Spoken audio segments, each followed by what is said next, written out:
March 17, 1943. Outside Kursk, Soviet Union. The mud stretches like an ocean of black syrup across the steppe, sucking at everything that dares move through it. Captain Viktor Sokolov stands ankle-deep in the churning muck, watching his ZS-5 truck sink deeper with each revolution of its wheels. The engine roars, belches black smoke, and the rear wheels spin uselessly, spraying liquid earth in wide arcs behind the vehicle. 24 soldiers lean into the truck bed, boots sliding, trying to add weight to the drive wheels. It makes no difference. This is Rasputitsa, the season of mud, and it has transformed the road to Kursk into an impassable bog. Sokolov has been stuck here for 3 hours.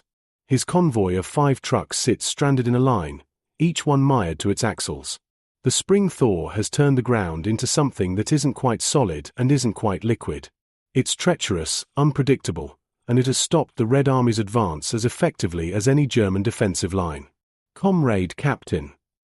A young private approaches, his boots making obscene sucking sounds with each step. Radio message from division headquarters. They're sending assistance. Sokolov nods, wiping mud from his face. Assistance probably means more soldiers to push, or perhaps a tractor if they're lucky. He's seen entire artillery batteries abandoned in mud like this, their crews simply walking away from guns they could no longer move. The Germans know about Rasputitsa. They plan around it. And right now, with the ground thawed and the spring rains coming, movement across the Soviet countryside is nearly impossible. The sound reaches him before he sees anything a peculiar engine note, higher pitched than the growl of Soviet trucks. Then, emerging from the curtain of grey drizzle to the east, a small vehicle appears. It's moving. Actually moving, not struggling or wallowing, but driving with an almost casual confidence across ground that has swallowed Sokolov's entire convoy. The vehicle is compact, rectangular, nothing like the hulking ZIS-5s. It has 4 wheels, all of them churning through the mud, and as Sokolov watches in disbelief, it navigates around a particularly deep section of mire that looks like it would swallow a T-34 tank. The driver doesn't slow down. He simply steers around the obstacle and keeps coming. What is that? The private asks. Sokolov doesn't answer. He's too busy staring. The vehicle pulls up beside his stranded truck and stops. The engine idles with a steady, confident rumble.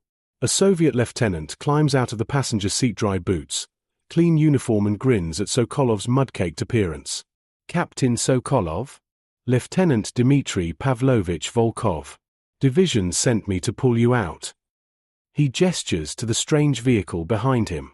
This is a Willys. American. Just arrived last week with a Lend-Lease convoy through Murmansk. Sokolov walks around the vehicle slowly, studying it. The Willys Jeep sits high on its suspension, mud dripping from its undercarriage but not clinging to it the way it clings to everything Soviet-made. The tires are wide, deeply treaded. The vehicle itself weighs perhaps a third of what his ZS-5 weighs, maybe less.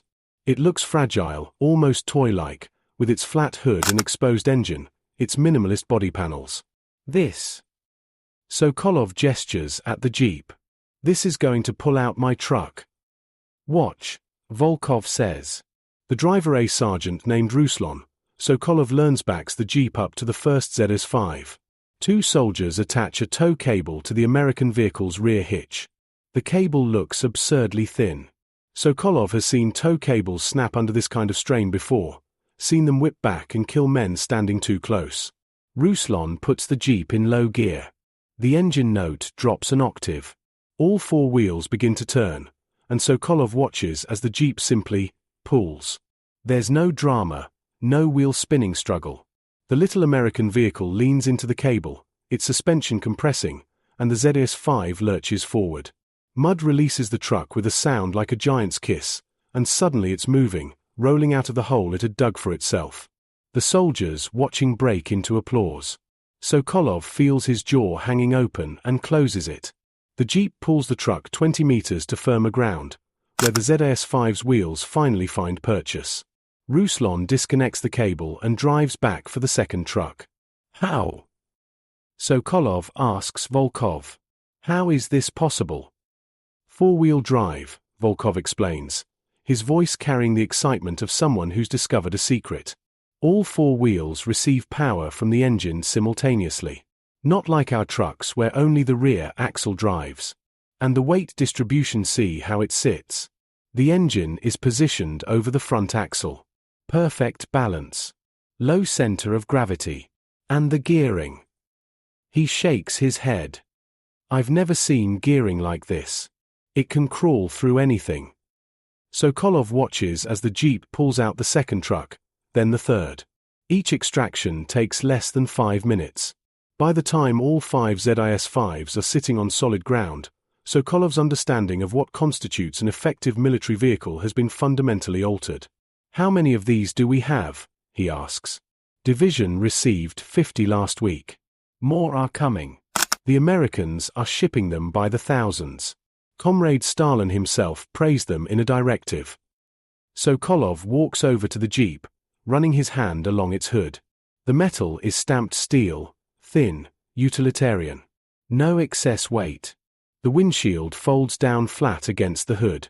The seats are basic canvas slings. Everything about the design screams efficiency, purpose, nothing wasted. And yet it has just accomplished what would have taken his men hours, possibly days, to achieve with conventional equipment. Can I drive it? Sokolov asks. Ruslan grins and slides over to the passenger seat. Sokolov climbs behind the wheel. The seat is higher than he's used to, giving him better visibility over the terrain ahead. The steering wheel is large, easy to grip. The pedals are clearly marked: clutch, brake, accelerator. A gear shift rises from the floor, and beside it, a smaller lever. That's the transfer case, Ruslan explains, pointing to the smaller lever. Push it forward for two-wheel drive on solid ground. Pull it back for four-wheel drive in mud. And there, see that handle? That's the parking brake. And this. He indicates another small lever. This engages the power takeoff for winching operations. The Jeep can pull itself out of situations that would trap anything else. Sokolov engages the clutch, shifts into first gear, and pulls the transfer case lever back. He releases the clutch gently, feeling the Jeep's response. The vehicle moves forward smoothly, all four wheels biting into the mud. He steers toward a section of bog that he knows is impassable. He'd tried to cross it earlier and barely escaped with his life. The Jeep doesn't hesitate. It churns through the mud with steady confidence, the engine's tone never wavering. Sokolov can feel the four-wheel drive working beneath him, each wheel independently finding traction, compensating for the others when they slip. The suspension soaks up the uneven ground. The steering is responsive, precise. He navigates around a submerged log that he can't even see, relying on the Jeep's feedback through the steering wheel to tell him where solid ground lies. He drives in a wide circle and returns to where his convoy waits. When he stops and kills the engine, his hands are shaking slightly. Not from fear, but from the realization of what is just experienced. This changes everything, he says quietly. Volkov nods. Division commander said the same thing. He said if we had 1,000 of these, we could maintain mobile warfare right through Rasputitsa. The Germans won't expect it. They'll be sitting in their defensive positions, waiting for the ground to dry, and we'll be driving right past them. 1,000. Sokolov looks at the Jeep. How many are the Americans sending? As many as we need, apparently. Tens of thousands. Along with trucks, tanks, ammunition, food. The Lend-Lease program. Roosevelt's promise to help defeat Hitler. But these Jeeps. Volkov pats the hood. These are special. General Zhukov himself reportedly said he values them more than any other piece of American equipment. Sokolov believes it. In his 3 years of fighting, he's learned that warfare is fundamentally about mobility. The side that can move faster, that can maintain momentum, that can exploit breakthroughs and avoid encirclement, that side wins. The Germans understood this in 1941 when their panzers raced across the Soviet Union. The Red Army has been learning it slowly, painfully, through brutal defeats and hard-won victories. But mobility means nothing if your vehicles can't move. And for half the year, Soviet vehicles can barely move at all. The autumn rains and spring thaws transform the vast Soviet countryside into an impassable swamp. Roads become rivers of mud. Cross-country movement becomes suicidal. Entire armies grind to a halt, forced to wait for the ground to freeze or dry. Unless you have jeeps. Mount up. Sokolov calls to his men. We're moving to Kursk. We've already lost 3 hours. Let's not lose any more. The soldiers climb back into their trucks. The Z's 5 engines cough to life, belching smoke. Sokolov watches as Volkov and Ruslan climb back into the Jeep. The little American vehicle leads the way, navigating through the mud with the confidence of a vehicle that knows it belongs here, that was designed for exactly these conditions. As the convoy begins moving again, Sokolov thinks about the implications. 50 jeeps in his division. Thousands more arriving at Soviet ports. Every one of them capable of doing what is just witnessed. Every one of them able to maintain mobility when Soviet vehicles would be helplessly stuck. The Germans have better tanks. They have better tactics, better training, better operational experience. They've been winning this war through superior mobility and combined arms warfare. But they don't have jeeps. They have vehicles designed for paved European roads, vehicles that suffer just as badly as Soviet trucks when the ground turns to mud. For the first time since the war began, Sokolov feels like the Red Army might have an advantage. Not a dramatic advantage, not a war-winning superweapon, but something practical, something that could change the tactical equation in thousands of small engagements across the vast Eastern Front. The mud still stretches to the horizon, black and endless. But now, watching the Jeep ahead of him navigate through it with casual confidence, Sokolov no longer sees an impassable obstacle. He sees an opportunity. The Germans think Rasputitsa protects them. They think the mud gives them time to reorganize, to dig in, to prepare for the next Soviet offensive. They are wrong. The Americans have sent the Red Army a gift not flashy, not glamorous, but perhaps more valuable than any tank or artillery piece. They've sent the gift of mobility. And in warfare, mobility is everything. April 3, 1943. Outside Rezhev, Western Front. Senior Lieutenant Nikolai Ivanovich Petrov crouches in a shell crater, watching German positions through his binoculars. The fascists have dug in along the ridgeline 3 kilometers distant trenches, machine gun nests, probably artillery behind the slope. His reconnaissance platoon needs to probe those defenses, find weak points, report back to division before the main assault begins at dawn. The problem is getting there. Between Petrov's position and the German line lies open ground, muddy fields, scattered copses of birch trees, 2 small villages that have been shelled into rubble. His platoon's usual transportation, a pair of aging GAZ-67 reconnaissance vehicles, are stuck back at headquarters. One has a broken axle. The other threw a track bearing yesterday and won't be repaired for a week. Comrade Lieutenant. His sergeant, Grigory Alexandrovich, slides into the crater beside him. Transport has arrived. Petrov turns. Coming up the muddy track behind them are 4 jeeps, engines purring, American stars still visible on their hoods beneath hastily applied Soviet red stars. A major from divisional headquarters sits in the lead vehicle, his uniform remarkably clean despite the conditions. Senior Lieutenant Petrov. Major Kozlov. I'm told you need transportation for a reconnaissance mission. The major climbs out of the jeep with the ease of someone who's already fallen in love with the vehicle. Division is assigning these 4 jeeps to your platoon. Consider them yours until further notice. Petrov approaches the nearest jeep, running his hand along its hood. He's heard stories about these American vehicles, impossible stories about driving through impassable mud, about speeds that Soviet reconnaissance cars could never achieve, about reliability that seemed too good to be true. I need to get 12 men to observation positions around the German perimeter, Petrov explains. We're scouting for tomorrow's offensive. Quiet approach, no contact with the enemy if possible. Can these handle cross-country movement at night? Kozlov grins. Lieutenant, these jeeps can handle anything you throw at them. I've personally driven through mud that swallowed a T-34. I've taken one across terrain that would have broken a GZ-67's axles. And at night. He pats the jeep's hood. The drivers who came with these vehicles are experienced. They can navigate in complete darkness using only terrain features. The Americans designed these for exactly this kind of work. 4 drivers stand beside their jeeps, all Red Army soldiers who've been specially trained on the American vehicles. They look confident, alert, younger than Petrov expected. One of them, a corporal named Yuri, steps forward. "Comrade Lieutenant, we received these jeeps 2 weeks ago. Since then, we've driven them over 800 kilometers, through every kind of terrain imaginable. They haven't failed us once. The maintenance is simple oil changes, basic checks. Everything is accessible. And if something breaks, the Americans included spare parts and manuals with clear diagrams." Petrov makes a decision. "Load up. 3 men per jeep. Grigory, you're with me in the lead vehicle. We move out in 10 minutes. The platoon loads quickly. Petrov climbs into the passenger seat of the lead jeep while Grigory and another soldier settle into the back.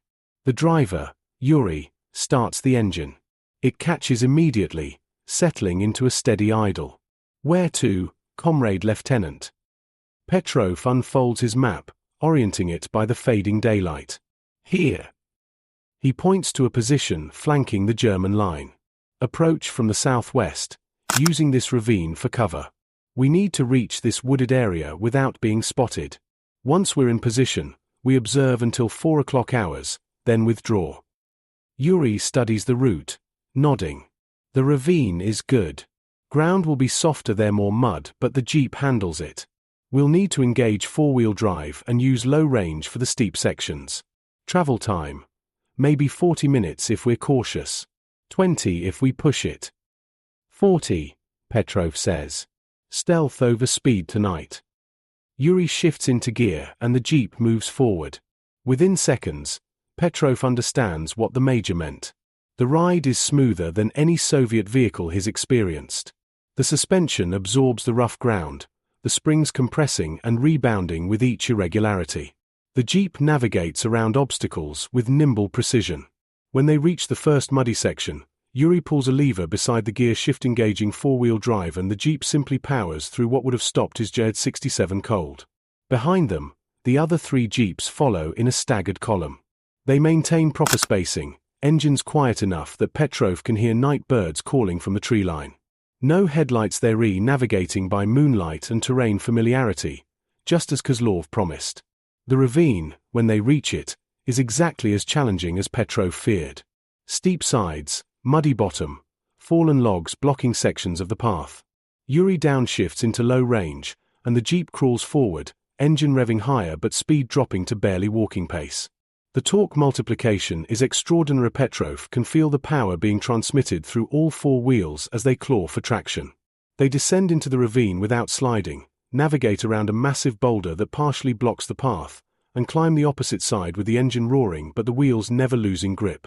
35 minutes after leaving their starting position, the 4 jeeps sit concealed in a birch grove 400 meters from the German trenches. Petrov deploys his men into observation positions. Grigory takes 2 soldiers to the left flank. Petrov moves right with another pair. The remaining 6 soldiers establish a fallback position with the jeeps, ready to provide covering fire if the reconnaissance team is discovered. Through his binoculars, Petrov studies the German defenses. Machine gun positions at regular intervals. Mortar pits behind the front trench. Ammunition storage in bunkers covered with logs and earth. Communication trenches connecting defensive positions. He sketches everything in his notebook, adding range estimates, fields of fire, likely positions for heavier weapons he can't see. Hours pass. The moon rises higher, casting silver light across the muddy fields. Petrov's fingers grow numb holding the binoculars steady. Grigory returns from his position with additional observations. He's spotted what appears to be a battalion command post in one of the ruined villages, identifiable by the radio antennas and increased guard presence. At 4 o'clock hours, Petrov signals the withdrawal. His men slip back through the darkness to where the jeeps wait. No shots fired. No contact with the enemy. A textbook reconnaissance mission. "Back to headquarters," Petrov tells Yuri. "Same route. Stay quiet until we're clear of German positions." The return journey is faster. Yuri knows the terrain now, anticipates the difficult sections. The jeeps climb out of the ravine without hesitation, navigate across the muddy fields, Reach friendly lines as dawn begins to paint the eastern horizon grey. At division headquarters, Petrov delivers his report to the operations officer. The intelligence will shape tomorrow's assault artillery targeting, infantry approach routes, identification of command positions for special attention. Good reconnaissance saves lives. The Jeeps made it possible. Effective vehicles? The operations officer asks, nodding toward the Jeeps parked outside. Comrade Major, I've done reconnaissance work for 2 years. Never have I had transportation this capable. Silent enough for stealth work. Fast enough to avoid enemy contact. Reliable enough that I didn't worry once about mechanical failure. And the terrain handling. Petrov shakes his head. We crossed ground tonight that would have required infantry on foot with any other vehicle. The Jeeps simply didn't care. The operations officer makes a note. Your platoon is assigned those 4 Jeeps permanently. Division is receiving more next week. High Command has prioritized Lend-Lease vehicles for reconnaissance and mobile units. Apparently Comrade Zhukov is very impressed with them. April 20th, 1943. Voronezh, Central Front. Major General Konstantin Mikhailovich Gromov stands in the motor pool, watching as a convoy of American vehicles rolls in from Murmansk. 53 Jeeps, gleaming despite their long journey, followed by larger vehicles Dodge 3/4-ton trucks, Studebaker 6X6S, even some M3 Scout cars. The sheer scale of American industrial production is staggering. Gromov has been in the Red Army since 1918. He fought in the Civil War, commanded cavalry units when cavalry was the primary mobile force. He's seen the Soviet Union struggle to mechanize its military, the constant shortage of vehicles, the poor quality of what little they could produce. Soviet factories are improving, yes, but they're focused on tanks and artillery.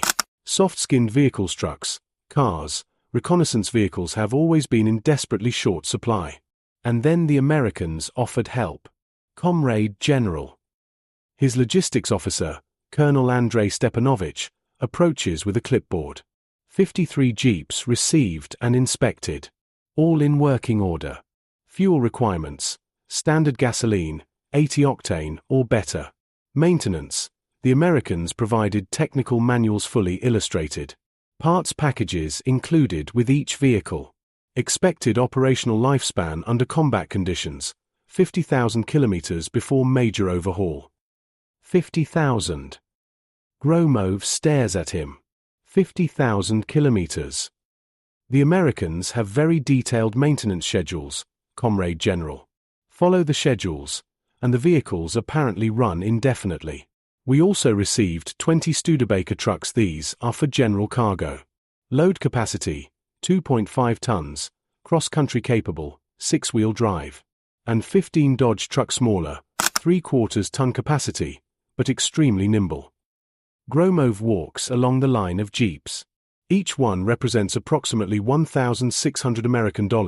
He's been told about 10,000 rubles at official exchange rates, though currency conversion is meaningless in wartime. What matters is that these vehicles exist, that they're here, that the Red Army didn't have to divert resources from tank production to build them. More than that, Soviet factories couldn't build vehicles like these even if they tried. The engineering is beyond current Soviet capabilities. 4-wheel drive, synchronized transmissions, high-torque engines, sophisticated suspension systems — these are technologies the Soviet Union is still developing. The Americans are simply giving them away. Well, not giving. Lend-Lease is officially a loan. But everyone knows the truth: the Soviet Union will never fully repay it. The cost is too high, the war too consuming. Roosevelt and Churchill are providing material support because defeating Hitler benefits everyone. The accounting can wait until after victory. A test driver brings one of the Jeeps to where Gromov stands. Comrade General, would you like to experience it yourself? Gromov climbs behind the wheel. At 56 years old, he's driven everything from horse carts to tanks. The Jeep feels different, immediately lighter, more responsive. He drives out of the motor pool, onto the muddy road leading to the training grounds. He accelerates. The Jeep leaps forward with surprising eagerness. The speedometer climbs, 30 kilometers per hour, 40, 50, 60. On a muddy Russian road, this is remarkable. Soviet trucks would be struggling to maintain 30. He turns off-road, engaging four-wheel drive as the instructor demonstrated. The Jeep bounces across uneven ground, through shallow streams, over small logs. Nothing stops it. Nothing even slows it significantly. The steering is precise, he can place the wheels exactly where he wants them. The braking is responsive. The visibility from the high seating position is excellent. Gromov returns to the motor pool, his mind racing with tactical implications. Cavalry had been the Red Army's mobile force for decades. Then tanks assumed that role, powerful, fast, capable of breakthrough operations. But tanks are expensive, complex, vulnerable to mechanical failure. They consume enormous quantities of fuel. They require skilled crews and extensive maintenance. Jeeps offer a different kind of mobility. They can't fight tanks, obviously, but they can scout, communicate, transport small units rapidly across terrain that would slow or stop conventional vehicles. They can maintain contact with advancing forces. They can evacuate wounded. They can supply forward positions. They can do 1,000 small tasks that collectively make the difference between victory and defeat. How many more are coming? Gromov asks Stepanovich. The Lend-Lease schedule indicates 2,000 jeeps per month through the northern route Murmansk and Arkhangelsk, plus additional numbers through Persia and Vladivostok. Total projected delivery for 1943, approximately 25,000 jeeps, plus tens of thousands of trucks, scout cars, and other vehicles. 25,000 jeeps. Gromov tries to imagine what the Red Army could accomplish with that kind of mobility. Every rifle division could have a jeep platoon for reconnaissance. Every headquarters could maintain fast communication with subordinate units. Every offensive could exploit breakthroughs quickly, preventing the Germans from organizing defensive lines. The Eastern Front is vast, thousands of kilometers from the Baltic to the Black Sea. Movement, communication, logistics, these determine whether offensives succeed or stall. The Germans have been superior in all these areas since 1941. They've been fighting a mobile war while the Red Army struggled with basic transportation problems. But that's changing. The Americans are providing the tools. Now it's up to Soviet commanders to use them effectively. I want all regimental commanders briefed on Jeep capabilities, Gromov orders. Practical demonstrations. Let them drive these vehicles themselves. Let them understand what's possible. And I want doctrine developed for employment of motorized reconnaissance platoons at division and corps level. The Germans won't expect us to maintain mobility during Rasputitsa. We're going to surprise them. Stepanovich salutes. Yes, Comrade General. Should we also consider larger-scale motorization? The Studebaker trucks can transport entire rifle companies. With enough vehicles, we could create true mechanized infantry units, not just motorized reconnaissance. One step at a time, Andrei Stepanovich. But yes, think about it. The Americans are sending us the means to fight a modern war. We need to learn how to use them. July 7, 1943. Southern flank of the Kursk salient. The thunder begins at 3:30 hours. Soviet artillery unleashing hell on German positions.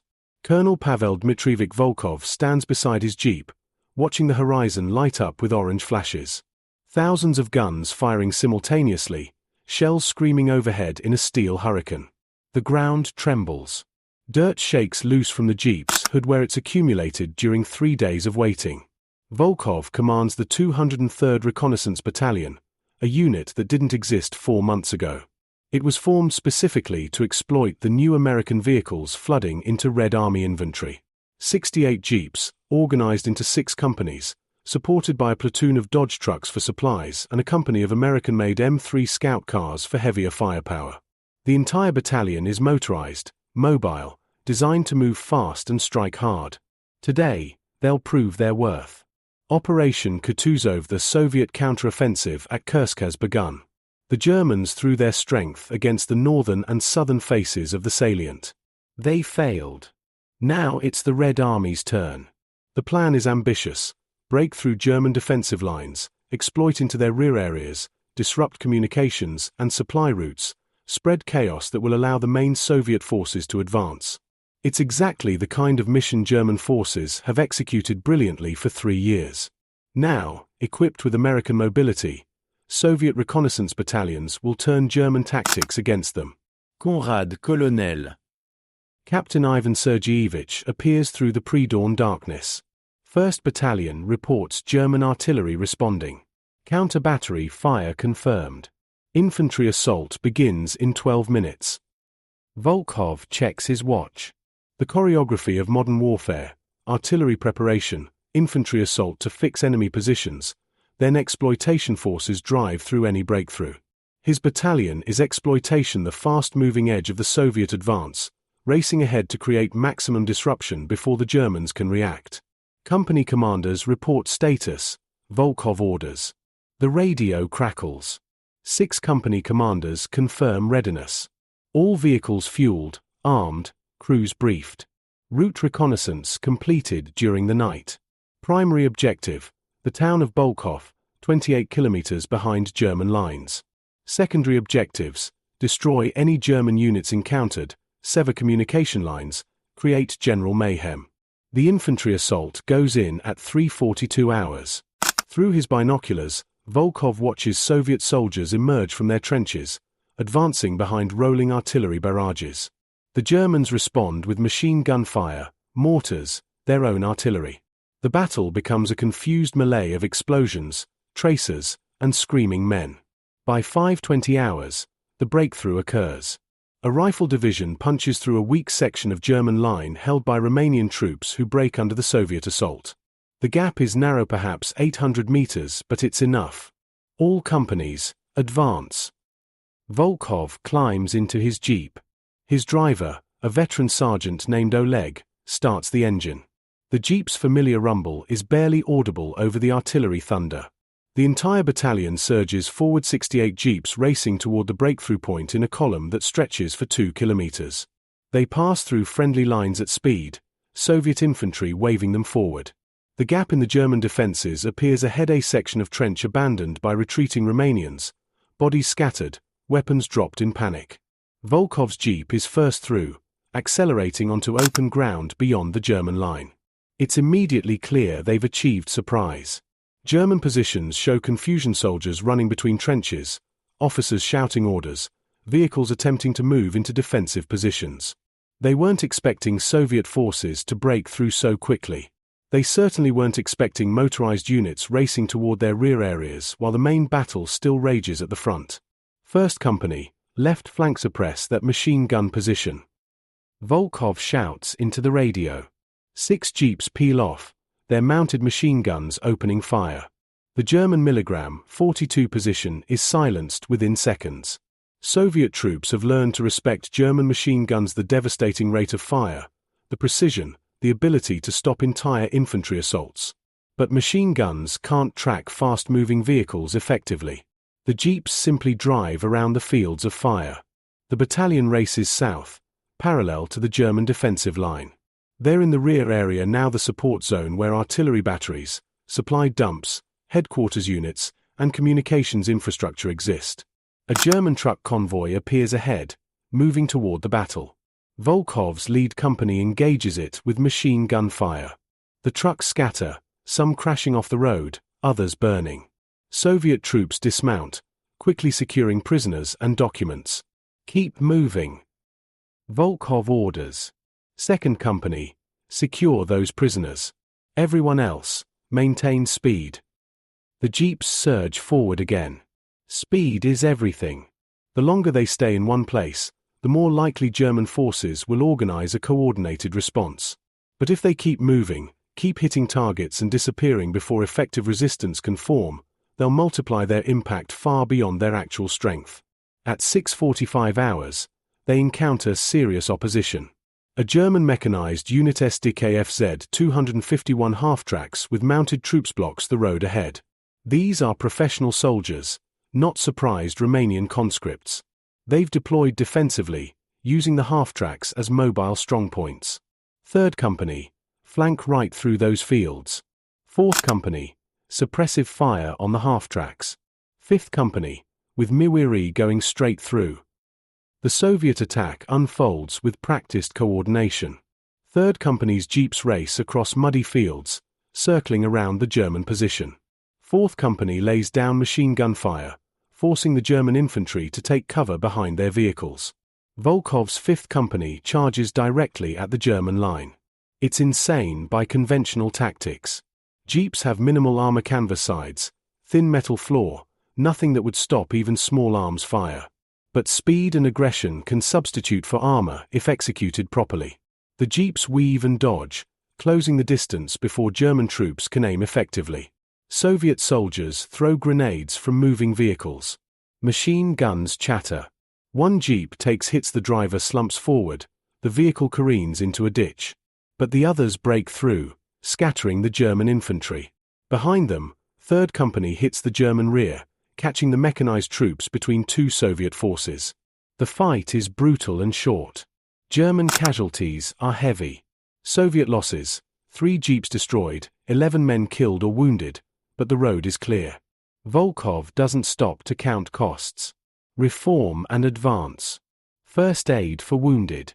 Disabled jeeps get pushed off the road. We maintain momentum. By 8:30 hours, the battalion has penetrated 18 kilometers behind German lines. They've destroyed 2 supply columns, cut 4 communication lines, and eliminated a battalion headquarters. The German commander killed, his staff scattered, all operational documents captured. The confusion they're creating in the German rear area is disproportionate to their actual strength. But the Germans are adapting. Radio intercepts indicate mechanized units being pulled from the front line to deal with Soviet penetration. Luftwaffe reconnaissance flights spot the jeep columns, and fighters are being scrambled. The window of opportunity is closing. Comrade Colonel, German armor approaching from the west. Identification suggests Panzer IVs, possibly a company strength. Volkov makes a rapid calculation. His battalion isn't equipped to fight tanks. The M3 Scout cars have 37mm guns that might damage Panzer IVs at close range, but trading fire with German tanks is suicidal. The smart move is to evade, disappear into the countryside, continue the harassment mission. But directly ahead lies a German artillery position, 8 105mm howitzers providing fire support to units fighting the main Soviet advance. If those guns continue operating, Soviet rifle divisions will pay in blood for every meter gained. If those guns are destroyed, the breakthrough can be exploited more effectively. All companies, maximum speed toward that artillery position. Straight through, no stopping, no dismounting. We hit them fast, destroy what we can, and break contact before the panzers arrive. The jeeps accelerate to full speed over 100 km/h on the open road, mud spraying from their tires. German artillerymen see them coming but react too slowly.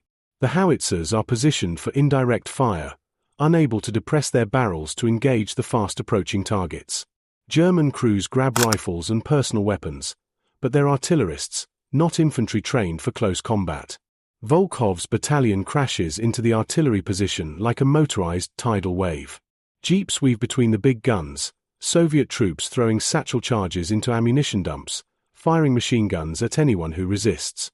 The Americans designed the Jeep to carry a crew of 4, but Soviet troops have learned to pack 6 men into each vehicle when assault operations demand it. Driver, commander, 2 gunners, 2 grenadiers hanging off the sides. Explosions ripple through the artillery position as ammunition detonates. 5 howitzers are destroyed outright. 2 more are damaged beyond immediate repair. The 8th gun crew manages to limber their howitzer and escape, the towing vehicle racing away while Soviet machine guns chew up the ground around them. Withdraw. Withdraw now. Volkov shouts. The entire engagement lasted 4 minutes. Already he can hear the distinctive rumble of German tank engines. The Panzer Company is too close. His battalion scatters, jeeps racing away in multiple directions, making themselves difficult targets for the approaching armor. 1 jeep company isn't fast enough. 3 vehicles are caught in open ground as the 1st Panzer IV crests a ridge. The German tank's 75mm gun speaks once. A jeep explodes, tumbling end over end. The other 2 jeeps accelerate desperately, zigzagging as the Panzer fires again. One takes a near miss. The shell detonates close enough to flip the vehicle onto its side. Soviet soldiers scramble clear, running for a nearby tree line. But the rest of the battalion escapes. Volkov's jeep and 47 others disappear into the rolling countryside, using terrain and speed to evade German pursuit. By 10 o'clock hours, they've regrouped at a pre-planned rally point 4 kilometers north of their assault route. Volkov surveys his battalion. Losses: 14 jeeps destroyed or captured. 33 men killed, 47 wounded. For a conventional unit, these would be catastrophic casualties. But against what they've accomplished, the chaos created, the supplies destroyed, the communications severed, the artillery eliminated, their exchange rate is favorable. More importantly, the mission demonstrated something profound. Soviet forces, equipped with American vehicles and employing aggressive mobility tactics, can penetrate German rear areas and survive. They can fight the kind of war Germans have been fighting against them since 1941. Comrade Colonel, orders from front headquarters. His radioman hands him a decoded message. Continue harassment operations.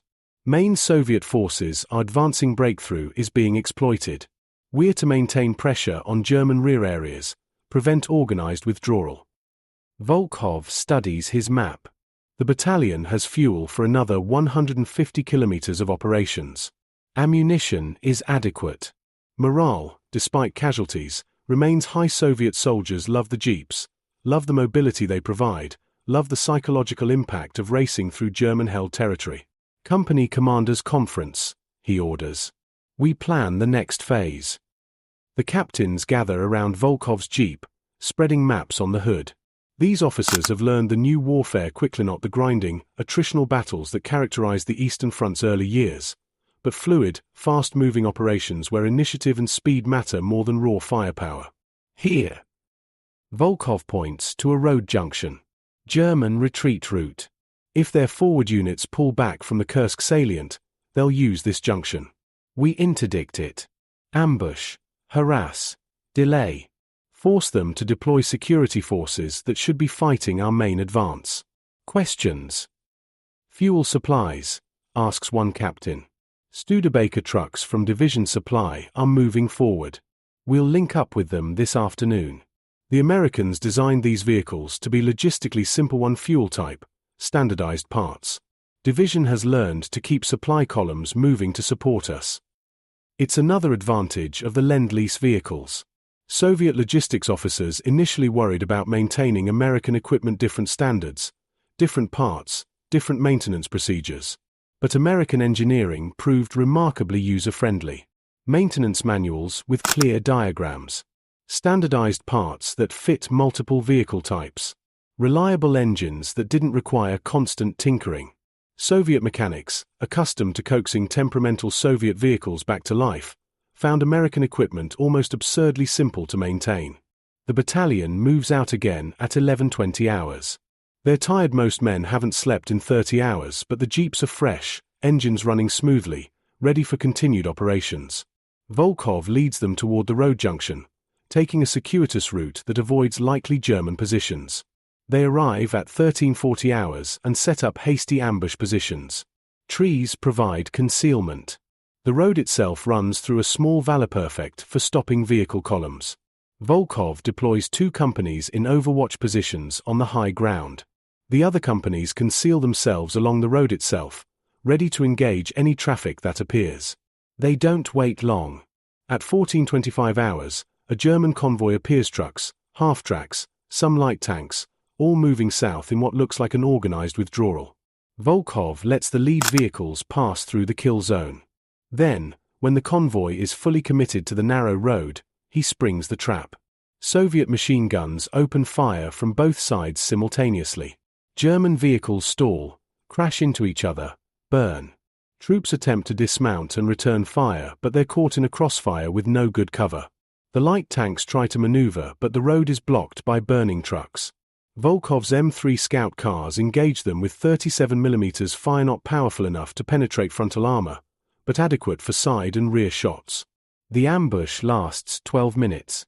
When Volkov orders withdrawal, the entire German convoy is destroyed or abandoned. Soviet casualties: 6 wounded, no deaths, no vehicles lost. The battalion disappears into the countryside again before German reinforcements can arrive. This is the pattern for the next 3 days. The 203rd Reconnaissance Battalion operates continuously behind German lines, moving fast, hitting unexpected targets, disappearing before serious resistance materializes. They destroy supply dumps, ambush convoys, cut communication lines, eliminate isolated units. They force the Germans to commit mechanized forces to rear area security forces that should be fighting the main Soviet advance.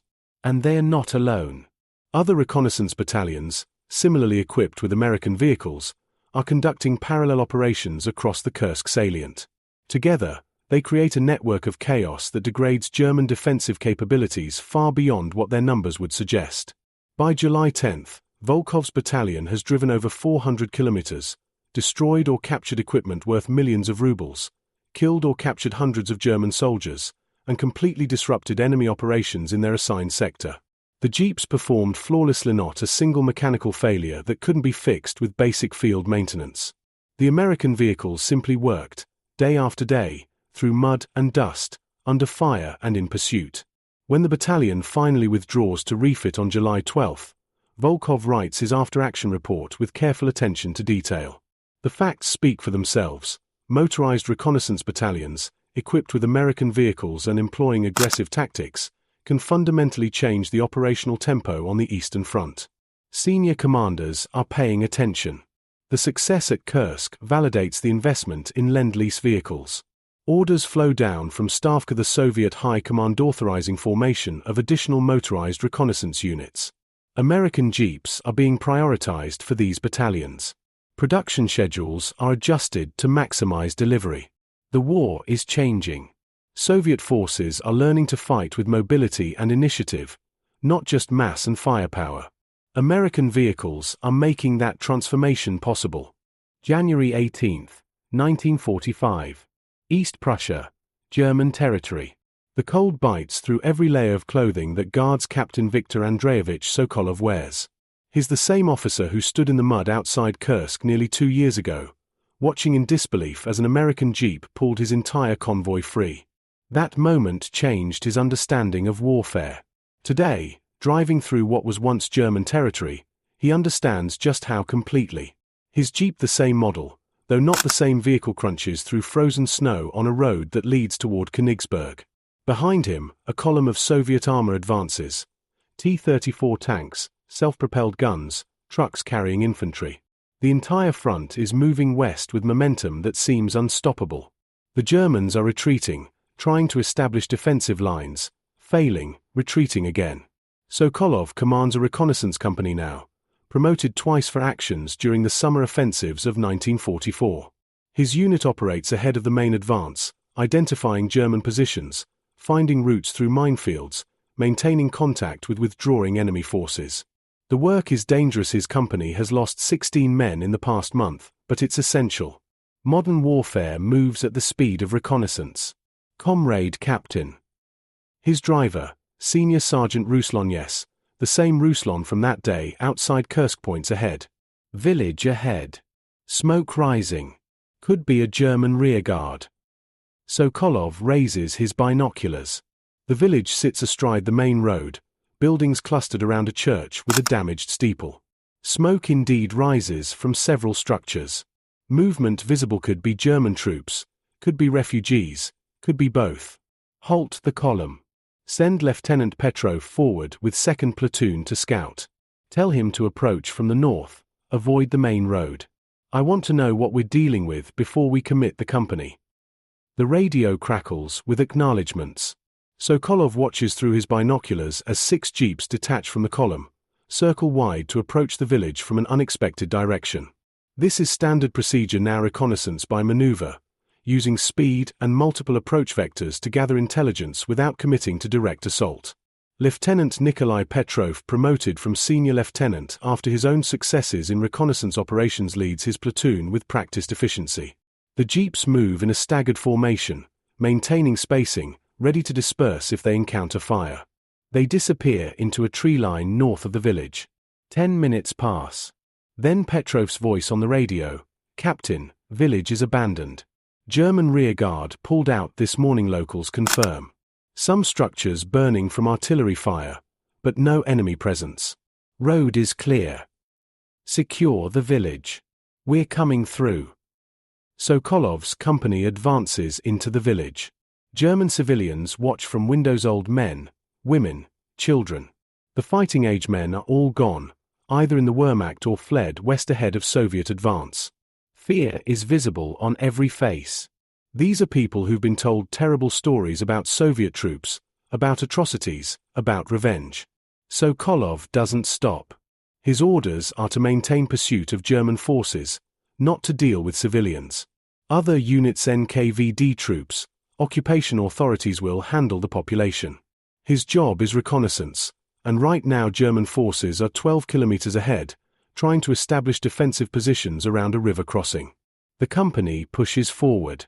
The road is good here, paved, maintained, nothing like the muddy tracks they fought over in 1942 and 1943. German infrastructure is excellent. Their roads, their railways, their communications all superior to what exists in the Soviet Union. It makes Sokolov wonder how Germany ever lost this war. Superior equipment, superior infrastructure, superior tactical training. But they didn't have the numbers. They didn't have the space. They didn't have the resources. And critically, after 1943, they didn't have mobility superiority. The arrival of American vehicles, jeeps, trucks, scout cars leveled that playing field. Soviet forces learned to move as fast as Germans, to exploit breakthroughs as effectively, to conduct the kind of fluid, mobile operations that characterized modern warfare. The Jeep beneath Sokolov has 47,000 kilometers on its odometer. 47,000 kilometers of war through mud and snow, across rivers and mountains, under fire and in pursuit. The engine still runs smoothly. The transmission shifts cleanly. The four-wheel drive engages without hesitation. Basic maintenance, oil changes, filter cleaning, occasional part replacement keeps it operational. Soviet mechanics joke that American vehicles are too reliable, that they don't provide enough work to keep mechanics busy. It's not really a joke. Soviet military equipment requires constant maintenance, constant adjustment, constant nursing along.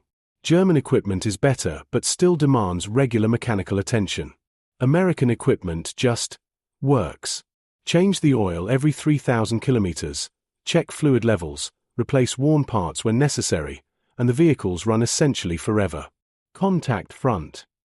The radio shatters Sokolov's reflection. German position at the river crossing. Infantry, anti-tank guns, maybe light armor.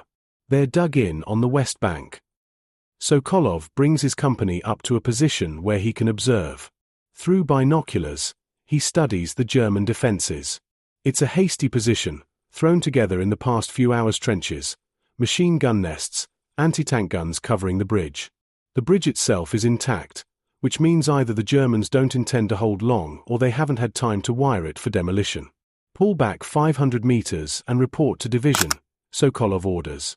This is beyond our capability. We need armor and artillery. His company withdraws to a safe distance. Sokolov composes his report, enemy strength, positions, likely intentions. He transmits it via radio to division headquarters. Within 30 minutes, artillery begins ranging fire on the German position. Within an hour, T-34 tanks arrive, followed by infantry in American-made truck Studebakers, mostly, with some Dodges. The assault goes in at 15-20 hours. Soviet artillery hammers the German position. Tanks advance under covering fire. Infantry dismounts and moves forward. The Germans resist, they always resist, but they're outnumbered, outgunned, and fighting a defensive battle without reserves or support. By 1640 hours, the position is overrun. The bridge is captured intact. Soviet forces continue their advance west. Sokolov's company crosses the bridge at 5 p.m. hours, resuming their reconnaissance mission ahead of the main force. This is the pattern now, repeated hundreds of times across hundreds of kilometers. Reconnaissance identifies obstacles, reports back, main forces overwhelm the obstacle, reconnaissance pushes forward again. It's methodical, efficient, relentless. The Germans can't stop it. They try local counterattacks, defensive positions, delaying actions.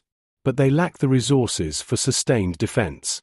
Their forces are scattered, disorganized, falling back toward the Oder River and whatever final defensive line they hope to establish there. February 2, 1945. Outside Berlin, approaching the Oder River. Marshal Georgy Konstantinovich Zhukov stands at his forward command post, studying reports from reconnaissance units.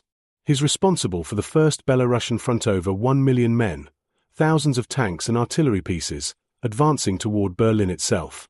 The offensive is proceeding ahead of schedule. German resistance, though fierce in places, can't prevent the Soviet advance. A major factor in this success: mobility. Soviet forces are moving faster than at any previous time in the war. American vehicles, over 400,000 trucks and jeeps delivered through Lend-Lease, provide transportation capacity that would have been impossible for Soviet industry alone to produce. Reconnaissance units equipped with jeeps maintain contact with German forces, preventing surprises and identifying opportunities for exploitation. Supply columns of Studebaker trucks keep ammunition, fuel, and food moving forward, preventing the logistical breakdowns that plagued earlier Soviet offensives. Comrade Marshal. His chief of staff, General Mikhail Sergeyevich, enters the command post. Reconnaissance report from Guards Captain Sokolov's company. German defensive line identified 15 kilometers ahead. Strong position on high ground overlooking the Oder approaches. Assessment is that this represents the outer defensive belt for Berlin. Zhukov studies the map. Berlin is close now, so close he can almost sense it. The city where Hitler sits, the capital of the Reich that invaded the Soviet Union in 1941, killed millions, devastated the country. The Red Army has come 2,000 kilometers from the outskirts of Moscow to reach this point. The cost has been staggering: millions dead, entire cities destroyed, suffering beyond description. But they are here, on German soil, approaching Berlin. And they have the means to finish the war. Order forward reconnaissance battalions to maintain pressure but avoid decisive engagement, Zhukov instructs. Main forces will pause to consolidate, regroup, prepare for the final offensive. I want detailed intelligence on Berlin's defenses. The American reconnaissance vehicles have proven invaluable. Ensure they're properly supported. Sergeyevich nods. The jeeps have exceeded all expectations, Comrade Marshal. Reliability, mobility, performance. Commanders at every level praise them. Some officers claim they're more valuable than tanks for their operational needs. Zhukov permits himself a slight smile. I said as much to Comrade Stalin in 1943. The Americans sent us many things through Lend-Lease: tanks, aircraft, food, raw materials. But the trucks and jeeps, these changed how we fight. We learned to move like the Germans move. We learned to maintain momentum, to exploit breakthroughs, to conduct mobile operations even during Rasputitsa. Without American vehicles, we'd still be fighting in Ukraine. It's not an exaggeration. Soviet industrial production has focused overwhelmingly on tanks and artillery, the weapons of direct combat. Soft-skinned vehicles received minimal attention because factories had limited capacity and tanks seemed more important. But wars aren't won by tanks alone. They're won by logistics, by mobility, by the ability to move forces where they're needed when they're needed. American Lend-Lease provided that capability. Over 400,000 vehicles delivered. Millions of tons of supplies transported. Reconnaissance units able to operate continuously because their vehicles didn't break down. Infantry divisions able to move rapidly because trucks were available to transport them. Artillery able to keep pace with advancing armor because prime movers existed in sufficient numbers. The Soviet Union could have won the war without Lend-Lease, but it would have taken longer, cost more lives, ended differently. American assistance accelerated victory by perhaps 2 years. 2 years of suffering avoided, 2 years of Nazi occupation prevented, millions of lives saved. Draft an order for distribution to all reconnaissance battalions, Zhukov says. Commend their performance. Note specifically the role of American equipment in enabling their success. Morale matters. Let the men know their efforts are recognized. March 15, 1945. Forward Supply Depot, 40 kilometers from Berlin. Captain Sokolov stands beside his jeep, watching mechanics perform maintenance. The vehicle now has over 52,000 kilometers on its odometer. It's been through 3 major offensives, dozens of reconnaissance missions, countless small engagements. The canvas top is torn in places. The body panels show dents from near-miss shell fragments. The steering wheel is worn smooth by thousands of hours of gripping. But the engine runs perfectly. The transmission shifts without hesitation. The 4-wheel drive engages smoothly. Every mechanical system functions as designed. The Americans built these vehicles to last, and they've proven it under the harshest conditions imaginable. Comrade Captain. Ruslan approaches with a clipboard. Maintenance complete. Oil changed, filters cleaned, brake adjustment checked. We're ready for operations. Sokolov runs his hand along the Jeep's hood, feeling the cool metal beneath his palm. This vehicle has saved his life at least 3 times, once by outrunning German artillery fire, once by maintaining mobility when other vehicles bogged down, once simply by being reliable enough to operate when Soviet vehicles would have failed mechanically. His company has lost 12 Jeeps since January, destroyed by enemy fire, damaged beyond repair, occasionally abandoned when tactical situations demanded. But they've received replacements within days. The supply system has learned to prioritize reconnaissance units. American vehicles arrive steadily through Soviet ports. Spare parts are plentiful. Maintenance expertise has spread throughout the army. Load up, Sokolov orders. Division wants reconnaissance toward Berlin's outer defenses. We move out in 20 minutes. His company assembles quickly. 22 Jeeps, carrying 88 men, equipped with machine guns, radios, binoculars, maps. They're professionals now, veterans who've learned their craft through 3 years of continuous combat. They understand how to use speed and mobility to accomplish missions that would be impossible for conventional infantry. They've internalized the lessons of modern reconnaissance warfare. The column moves out at 8:40 hours, heading west toward Berlin. The roads are crowded with Soviet forces, tanks, artillery, trucks, infantry. The entire front is concentrating for the final assault on Hitler's capital. But Sokolov's company moves through the traffic efficiently, using their Jeep's maneuverability to navigate around slower vehicles, maintaining speed toward their objective. By 11:20 hours, they're in position to observe German defenses. Extensive fortifications, concrete bunkers, anti-tank ditches, minefields, interlocking fields of fire. The Germans have had months to prepare Berlin's defenses, and they've used the time well. Taking this city will cost Soviet forces dearly. But it will fall. Sokolov has no doubt. The Red Army has the numbers, the firepower, the momentum. The Germans are fighting with their backs against the wall, but they're fighting a losing battle.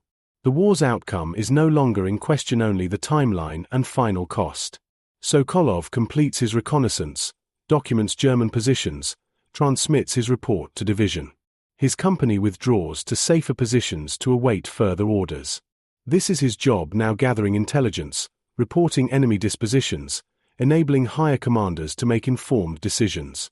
It's not glamorous work, but it's essential. And it's work that wouldn't be possible without the vehicle beneath him. The American Jeep that has carried him from the mud outside Kursk to the approaches of Berlin.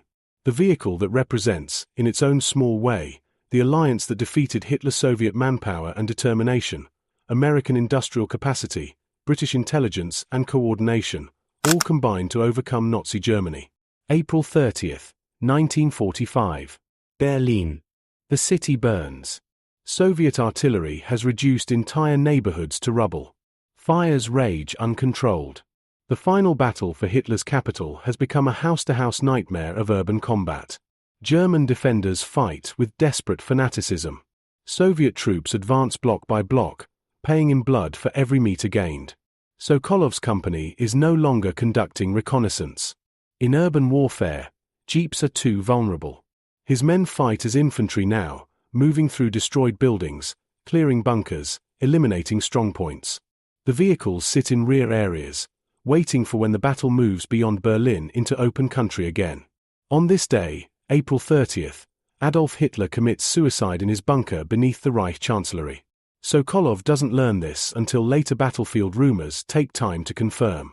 What he knows is that German resistance is weakening, that more soldiers are surrendering, that the end is close. The war in Europe officially ends on May 8, 1945. Nazi Germany surrenders unconditionally. The Soviet Union has won at catastrophic cost, but won nonetheless. 27 million Soviet citizens dead. Cities destroyed. Entire regions devastated. The price of victory measured in suffering almost beyond comprehension. But victory nonetheless. Sokolov returns to his jeep on May 10, after the final German forces in Berlin have surrendered. The vehicle sits where he left it, covered in dust and debris from nearby explosions but otherwise intact. He climbs behind the wheel, starts the engine. It catches immediately, settling into that familiar rumble. He drives through Berlin's ruined streets slowly, observing the destruction. German civilians emerge from cellars and ruins, faces hollow with shock and hunger. Soviet soldiers distribute food, establish order, begin the long process of occupation and reconstruction. The war is over, but its consequences will echo for decades. That evening, Sokolov writes a letter to his wife, his first communication in 3 weeks. He tells her about the war's end, about survival, about coming home eventually. And he mentions, almost as an afterthought, the American Jeep that carried him through the war. It's just a vehicle, he writes. Small, simple, nothing impressive to look at. But it never failed me. Through mud and snow, under fire and in pursuit, it simply worked. The Americans gave us many things: food, weapons, supplies. But these Jeeps, they gave us mobility. And in war, mobility is everything. He posts the letter and returns to his Jeep. The vehicle has over 58,000 kilometers on its odometer now. The war is over, but the Jeep will continue serving. Soviet forces will occupy Eastern Europe for years. They'll need reliable transportation. The American vehicles that helped win the war will help secure the peace. Sokolov starts the engine one more time, listening to its steady rhythm. Somewhere in America, workers in a factory called Willys Overland built this vehicle. They probably never imagined where it would go, what it would do, how many kilometers of war it would survive. They just built it well, with good materials and sound engineering, designed to work reliably under harsh conditions. And it did. Along with 51,000 others like it, delivered through Lend-Lease, distributed throughout the Red Army, used in every theater of the Eastern Front from Kursk to Berlin. Small vehicles that made a large difference. Practical assistance that changed how the Soviet Union fought the war. Sokolov shifts into gear and drives through the darkness, heading toward wherever his unit will be assigned next. The Jeep's headlights cut through Berlin's ruins, illuminating the wreckage of Hitler's capital. The engine rumbles steadily. The 4 wheels grip the broken pavement with confidence. The war is over. The alliance that defeated Nazi Germany will soon fracture into Cold War tensions. But on this night, in this moment, a Soviet officer drives an American vehicle through a defeated German capital, and the cooperation that made victory possible still exists. It won't last. History will take different paths. But for now, on May 10, 1945, the Jeep drives on, and that's enough.